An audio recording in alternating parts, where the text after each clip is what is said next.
Hello, welcome to a new episode. I have 4 fantastic people once again for you.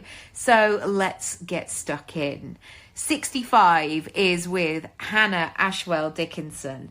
Hannah, bizarrely, is the reason that Matt and I met. She was at college or uni, drama school with Matt, and I lived with her best friend from home.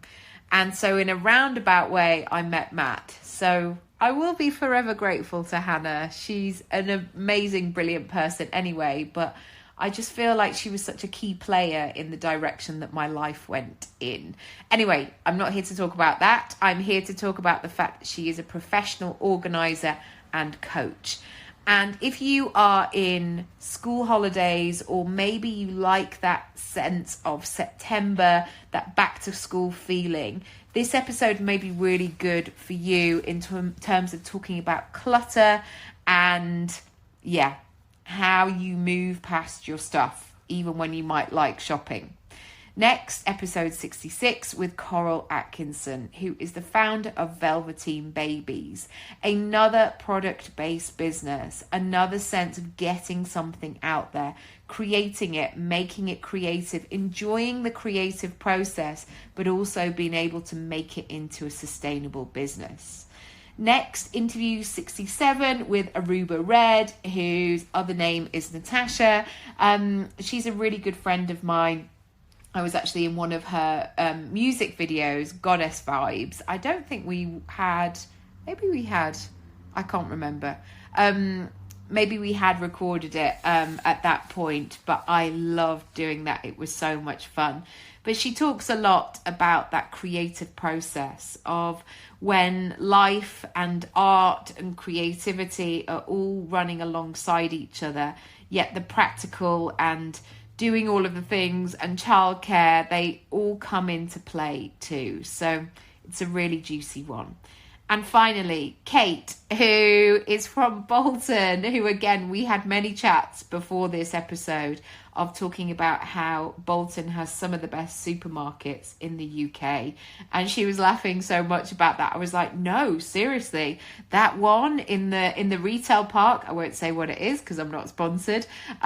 It's amazing. It's got food, it's got a cafe, it's got clothes, it's got great homeware, and because of course I go up to Bolton. Not of course, but I'm filling this in. Matt's from Bolton. We go up to see his family, well, my family now, and she has an amazing business called A Year of Dates. She makes products also, these date boxes, which really brings back some romance and liveliness to a relationship, and hopefully will inspire you too.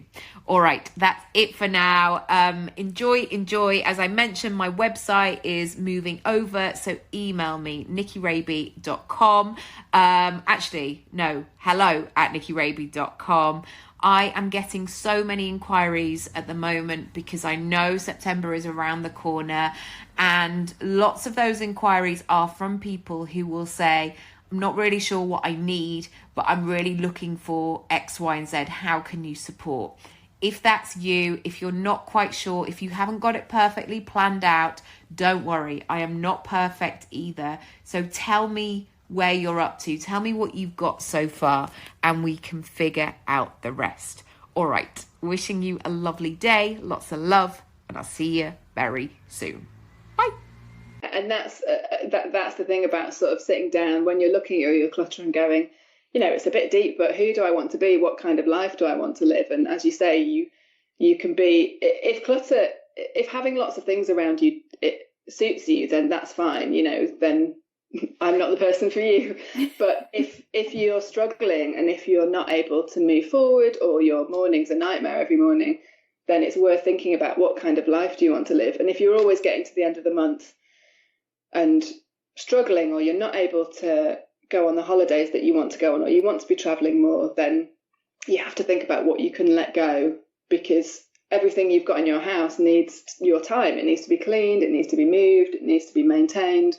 And if you're wanting to pack up and, go on more trips, then you've got to let go of some of that stuff. And I really love stuff. I like shopping, and I have to stop myself saying, I really want another stripy t-shirt. How many stripy t-shirts does one person need?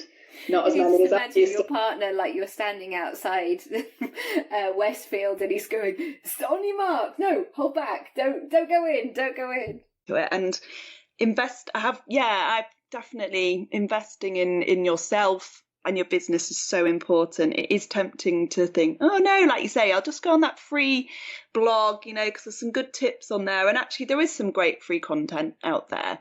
Amazing. But there does come a point where you do need to think, right, this is doing okay now. I think, it's worth that time and effort and money because it, like you say, it comes out of your business anyway. And it's a great thing to do.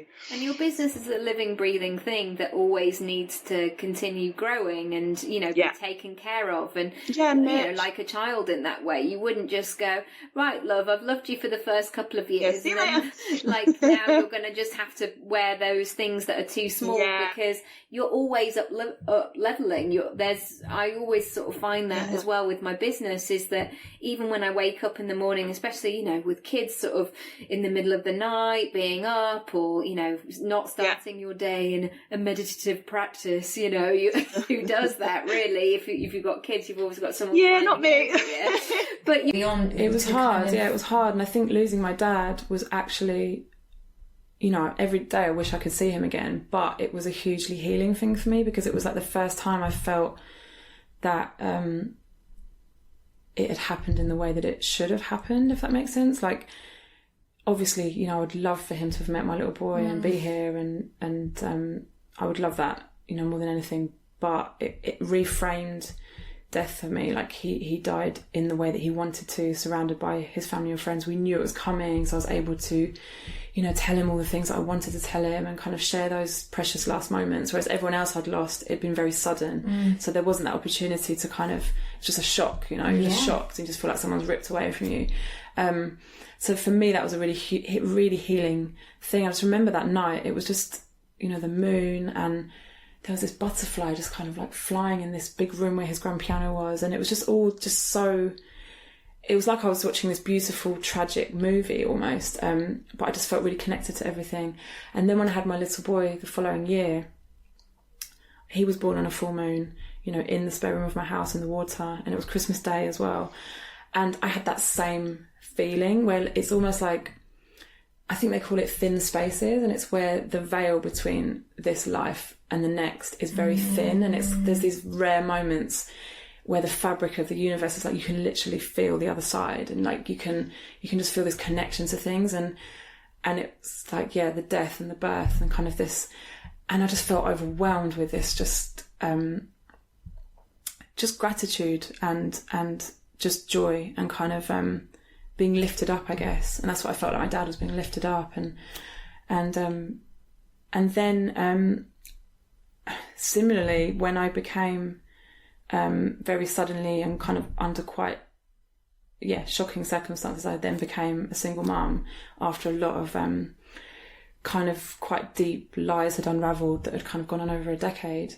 It was that same feeling again, initial kind of trauma and shock, followed by this veil being lifted off my face, and I could actually see reality for the first time. So it was like these three kind of quite major life events had happened in a relatively short space of time. When someone buys one of my products and shouts out about it on social media and shares pictures of them on the dates, it's just brilliant to see, and it just kind of makes you realise that people actually are out there using them and doing what I'm suggesting and trying to bring a bit of romance back into their lives. Yeah, let's talk about romance and relationship. It doesn't come up very often on the podcast, but I think it's really important to be aware of that, especially as a business owner, because sometimes, like when I did my coach training back in 2012 into 2013, I basically had a year of getting up at 5 every morning. I was working full time, covering somebody's maternity leave. I'd come home, I'd do the things, I'd work every weekend. And basically, I mean, Matt saw me occasionally as I went past to the bathroom, but he wasn't I wasn't able to dedicate a lot of time to our relationship in that moment. And it felt so sad almost that I had to choose that. So I think, especially, I mean, we've been together 11 years, and you have to really make sure that you have time together, especially when you have children as well. Absolutely. I mean, it's something that I need to practice a lot more of what I preach, because I think because of the stage we're at with the business, where it is growing so rapidly and taking up all my time, that we're the same. John will get home from work in the evening, we'll have tea, we'll get Phoebe to bed, and then more often than not, he's got work to do. Or if he says he hasn't got work to do, I will find him some work to do on the website, because there'll be some product that I want to add that I'm not quite sure how to do it, and I'll find some little IT challenge that I need help with to make him solve. Yeah. Oh, you've got 5 minutes. Brilliant. I've got this list of problems that you need to deal with for me to make things work better. So